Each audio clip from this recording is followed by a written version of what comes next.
नमस्कार, मी अश्विनी चॅनलवर तुमचं खूप मनापासून स्वागत करत आहे. आज आपण कुठलाही पदार्थ बनवायचा नाही आहे, तर मला एक माहिती शेअर करायची आहे तुमच्याबरोबर. ते म्हणजे माझा एक लेख आला आहे. अगदी छोटासा लेख लिहिला आहे मी या पुस्तकात. या पुस्तकाचं नाव आहे मम हृदयी आशा. हे पुस्तक प्रकाशन झालेलं आहे. ह्याच्यात संधी कशी मिळाली, तर माझी एक खास मैत्रीण आहे, प्रज्ञा पंडित. ठाणा कॉलेजला प्रोफेसर आहेत. स्तोत्र सगळी तोंडपाठ आहेत, त्यांचा अर्थही त्या सांगू शकतात. त्या स्तोत्राचे क्लासेस पण घेतात. खूप छान मैत्रीण झाली. आणि ती कशी झाली, तर आमच्या इथे मालवणी मेळा भरतो सीताराम राणेचा. त्याच्यामध्ये 5 वर्ष आमची मैत्री झालेली आहे आणि इतकी घट्ट झाली की ती आता खरोखर म्हणजे खूपच घट्ट मैत्री आमची आहे. तर तिने मला सांगितलं काय, की ह्या पुस्तकात ताई तू लेख लिही. म्हटलं नाही गं, माझं काही लिखाणाचं काम नाही आहे. म्हणजे मला साहित्यिक तर परिचय नाही, साहित्याचा काही परिचय नाही आणि लिखाण हे मी कधी करत नाही, करणार नाही. कारण लिखाण मी करते, पण ते कसं माझ्या पुरेसं. आजच्या दिवसात काय झालं हे मी रोज रात्री लिहून काढते, पण ते माझ्याच घरापुरेसं आहे. बाहेर कुठेही प्रकाशित मला ते करायचं नाही. तर तेव्हा तिने माझ्या खूप मागे लागले आणि सांगितलं की नाही तू थोडंसं तरी लिही, काही लिही. म्हटलं बघ मी अगदी सोप्या शब्दात लिहिणार, मला साहित्यिकाचे शब्द काही येणार नाहीत. हे आशाताई म्हणजे आशाताई आणि आपण यांची बरोबरी अजिबात होणार नाही. हे हिमालय आहेत आणि मी हिमालयाच्या पायथ्याशी आहे. तरीसुद्धा मी एक प्रयत्न केला, कारण माणसाच्या आयुष्यात संधी एकदाच येते. ही संधी जर हुकली तर परत काही ती येणार नाही. म्हटलं चला प्रयत्न करूया. थोडं कढई, कालथा, पळी याच्यापासून आपण लांब जाऊया, ओट्यापासून लांब जाऊन आपण लिहून काढूया. म्हणून मी एक 4-5 पानं त्यांना लिहून पाठवली. पण त्यातलं मोजकं त्यांनी घेऊन हे एक पान आणि थोडंसं पुढे 4 ओळी असा हा लेख दिलेला आहे. मम हृदयी आशा ह्या पुस्तकात माझा लेख आला आहे. हेच माझ्यासाठी खूप मोठं आहे. तरी मी लेखिका नाही बरं का. ह्याच्यात जे लेख लिहिलेत ते सगळे मी वाचलेले आहेत. अतिशय छान लेख दिलेले आहेत. तुम्हाला कधी जमेल, तुम्हाला कुठे हे पुस्तक आढळेल तर अवश्य घ्या आणि वाचा. हा लेख तर या पुस्तकात आला माझा. पण आता ताईने एक ग्रुप बनवला आहे. तो म्हणजे क्रिएटिव्ह रायटर्स असा ग्रुप बनवला आहे. त्याच्यामध्ये पण त्यांनी मध्यंतरी एक चित्र पाठवलं आहे.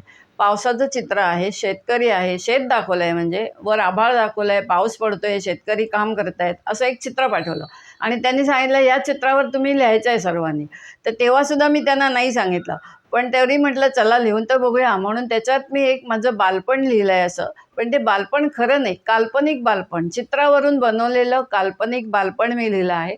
ते सुद्धा आता कधी येईल, कुठल्या पुस्तकात येईल माहीत नाही, पण ते सुद्धा छापून येणार आहे. चला तर मग आता आपल्याला यूट्यूब तर करायचंच आहे, पदार्थ काही सोडायचे नाही आहेत. हा छंद आता लागला आहे मला. बघूया आपण किती लिहितो ते. फक्त माझं लिखाण कसं आहे, हे फार साध्या सोप्या शब्दात आहे, गावरान भाषा आहे, सोपी भाषा आहे. चला तर मग आता हे पुस्तक जरा तुम्हाला मिळालं तर अवश्य घ्या आणि अवश्य वाचा. आजपर्यंत 5,000हून अधिक विद्यार्थ्यांना ऑनलाईन सूत्र त्यांनी शिकवलेली आहेत.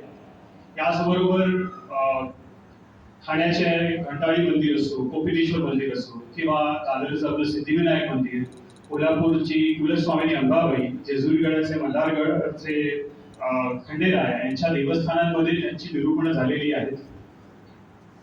समाजसेवेतही त्यांचा तेजस्वी फाउंडेशन ही जी संस्था आहे त्याद्वारे अनेक जण तुम्ही हातभार लावत असता आणि त्याद्वारे त्यांचं समाजकार्य सुरू असतं. अनेक अन्नछत्रांची, वृद्धाश्रमांची आणि ब्लाइंड असोसिएशनची त्या असोसिएटेड आहेत आणि त्यांच्या माध्यमातून कामं होत असतात. तुमच्यापैकी अनेक जण त्यात सहभाग नोंदवत असतात.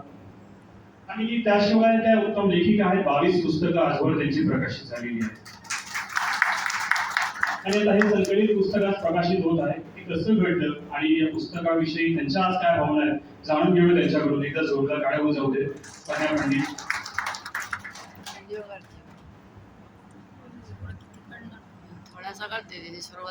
धन्यवाद मधु सर.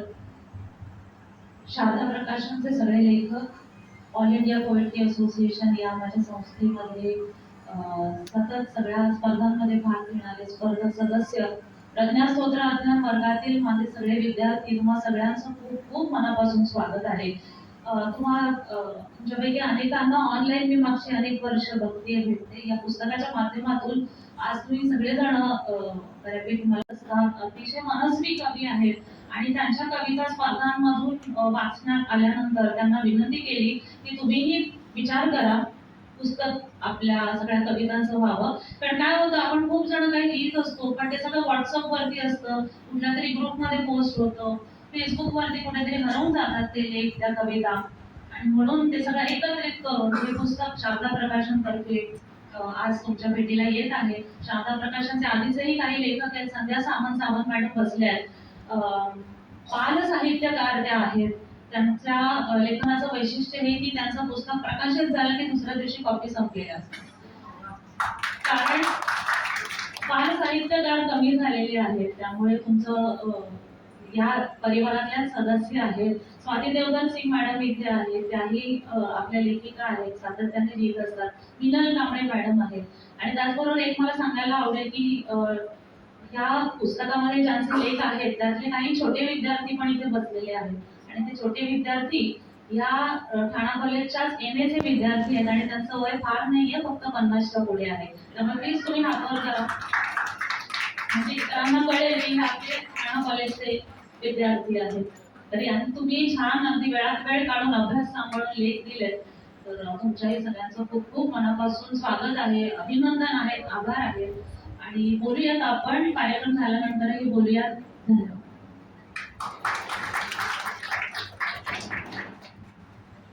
आज आपल्याला खरंच बोलायचं आहे. कार्यक्रम संपल्यानंतर आपापसात नेटवर्किंग करायचं आहे. या 60 प्रतिभांनी जाता जाता एकमेकांशी बोलतं झालं पाहिजे. नेटवर्किंगसाठी आपण थोडा वेळ ठेवणार आहोत, त्यामुळे आपला कार्यक्रम आज सुपरफास्ट गतीने जात आहे. आता वेळ आली त्या क्षणाची ज्यासाठी आपण आज इथे जमलेलो आहोत, पुस्तक प्रकाशन सोहळ्याची. आज जसं मी सांगितलं आधी की 3 पुस्तकं प्रकाशित होत आहेत.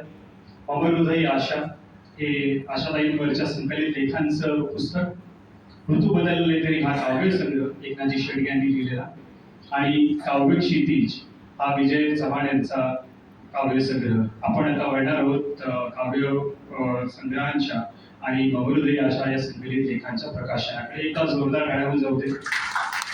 आपले आजचे प्रमुख पाहुणे श्री प्रशांत मडगुआ सर यांना मी विनंती करतो की त्यांनी सर्वप्रथम पद्मश्री आशाताई भोसले यांच्या जीवनावरचं पुस्तक अमर हृदय आशा हे प्रकाशित करावं.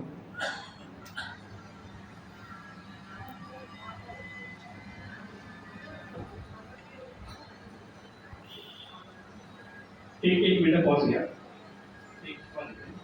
सर तुम्ही बसा. आपण पुस्तक प्रकाशित करत आहोत. मी संतोष माने सरांना विनंती करतो, प्रकाशक संतोष माने सर कृपया तुम्ही व्यासपीठावर यायचंय.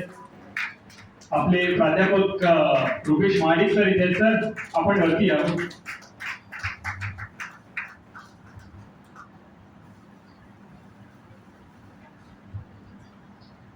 राणे सर आपण 1 मिनिटासाठी उपलब्ध व्हा.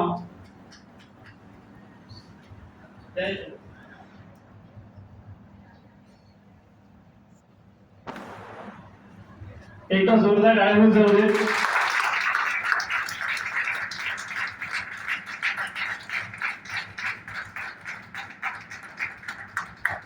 धन्यवाद.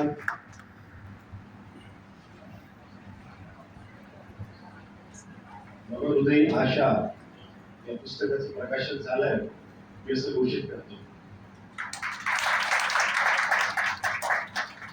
आता वळूया दुसऱ्या प्रकाशनाकडे.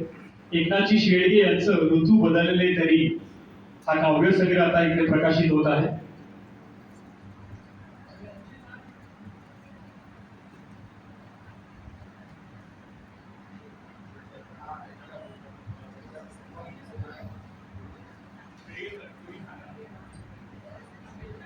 तुमच्या परिवारात म्हणजे शेडगे सरांच्या परिवारांनी कृपया वर या प्लीज. फॅमिली मेंबर्स प्लीज वर या.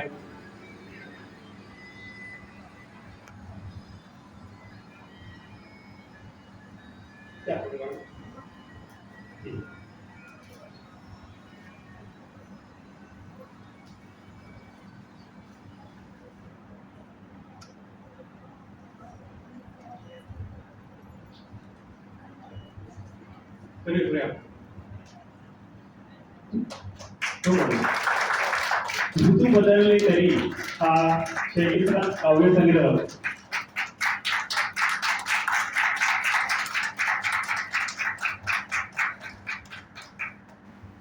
पुन्हा एकदा कवी एकनाथ शेडगे यांच्या ऋतू बदलले तरी या काव्यसंग्रहाचे प्रकाशन झाले असं मी घोषित करतो. आणि आता विजय सरांचे परिवारातले कोणी असेल तर प्लीज वर या. काव्य क्षितिज हा काव्य संग्रह आता करूया प्रकाशित. इथून या थोडे धावत या सगळ्यांनी. या लगेच या, नाही तर तो क्षण मिस होईल.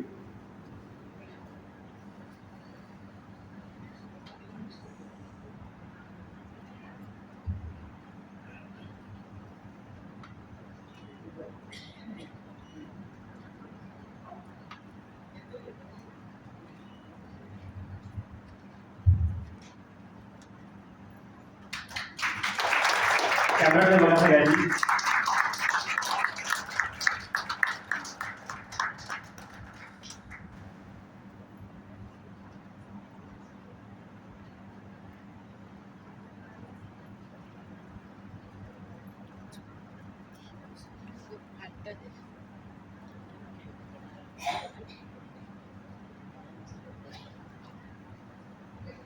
कवी इथे बसलेले आहेत.